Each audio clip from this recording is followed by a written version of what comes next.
እኔ የምጠረጠረው ምርቅ አይደለም። እሺ ማርታ ስለምትለው ነገር የምታውቀው ነገር የለም? ምንም የማውቀው ነገር የለም። ከናታን ጋር ነበርኩ። መጽሐፍ ልገዛ ምርቀቱ ሄድን እና ምሳሌ ጋር ራሱ አልሄድኩ። እርግጠኛ ነሽ ዳታ?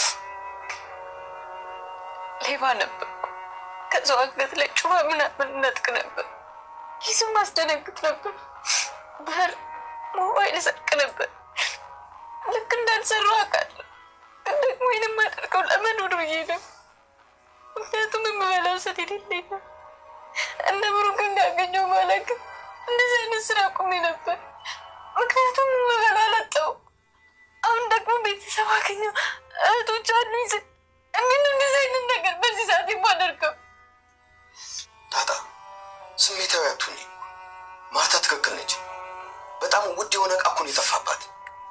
ይሆናል፣ ግን እኔ እህቶቼ ከወርቅ ይበልጡብኛል።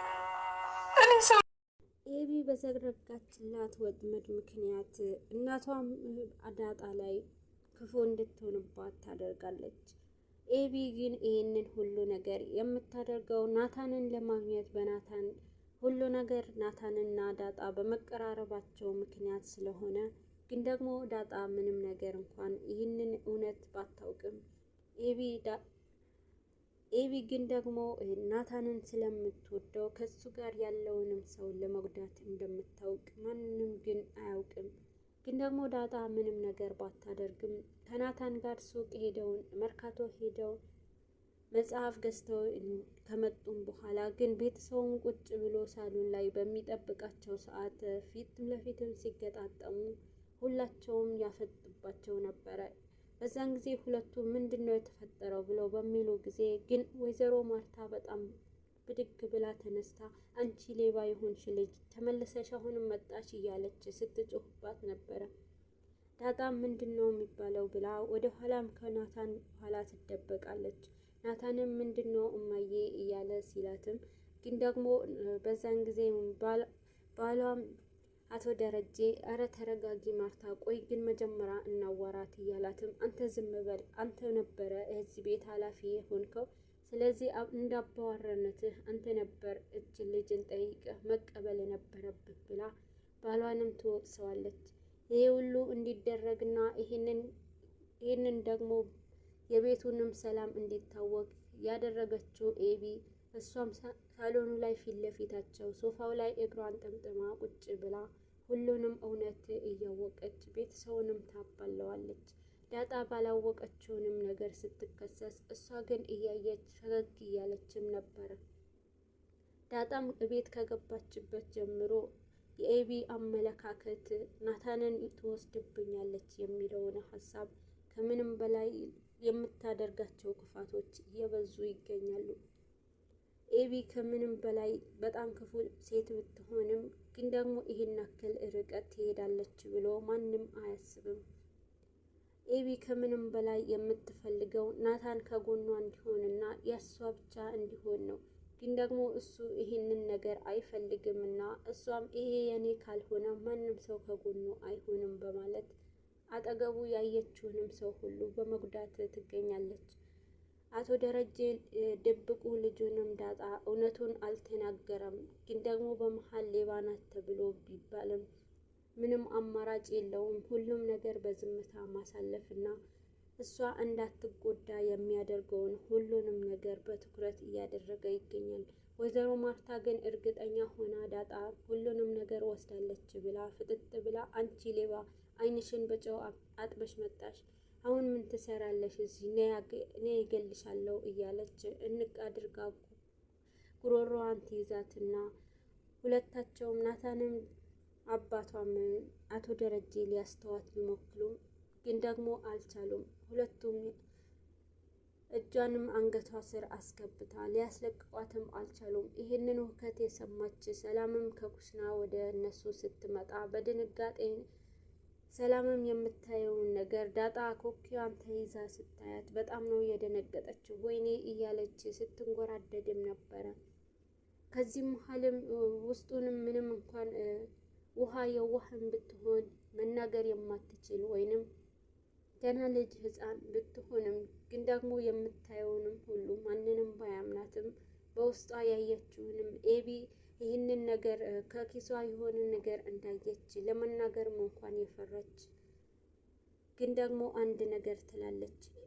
ኤቢ ናት አንቺ ጌጣጌጥ ወስደሻልና ብላ ለማየ የነገረቻት ብላ ስትናገር ኤቢን በጥፊ ለውሃ ትመታታለች። ሁለቱም እህትማማቾች በዛን ጊዜ ይጣሉና ግን አባታቸው እረፉ እናንተ ልጆች ብሎ ያስተዋቸዋል። አቶ ደረጀ በመሀልም እየተሰቃየም ሳለ ግን ደግሞ ማንንም ያልተረዳውንም እውነት በውስጡ ያልተናገረውንም ለብቻውንም ለማድረግ ያልቻለውንም ሰላም ልጇ እውነተኛ ልጄ ናት ተዋትም ለማለት አቅም ያጣች ቢሆንም ግን ደግሞ ወይዘሮ ማርታ ሁሉንም እውነት ዳጣ ናት ያደረገችው እች ልጅ ከዚህ ቤት ከመጣች ጀምሮ ነው ብላ ዳጣ ላይ በጣም አብዝታ ትቆጣለች። የያዘችውን እጇን ከኩኪያ ላይ ለማስለቀቅ በሚሞክሩበት ሰዓት እሷ ግን ምንም እንኳን እጇን ማስለቀቅ አልቻሉም።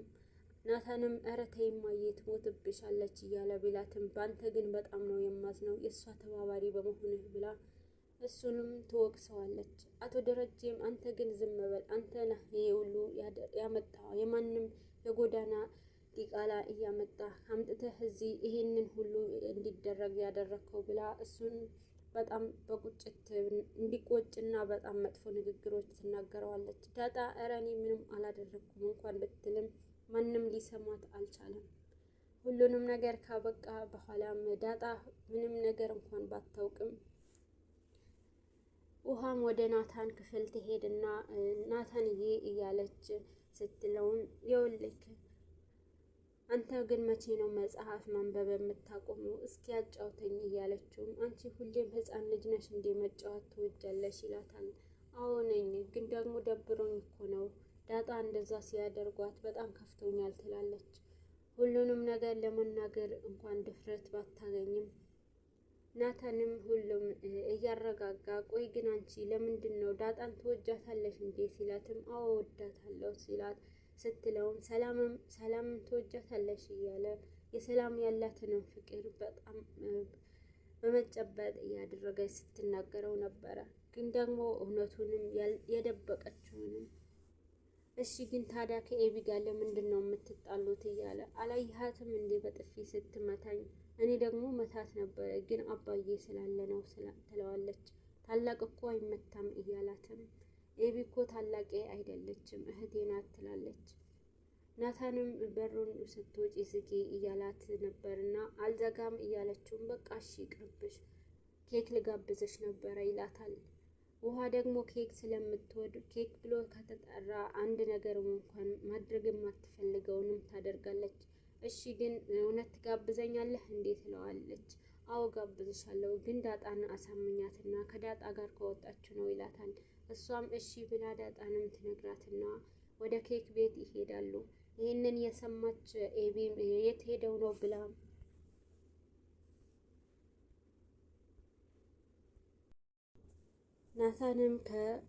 ናታንና ውሃም ዳጣ ኬክን ለመጋበዝ ወደ ኬክ ቤት ይወስዳቸዋል።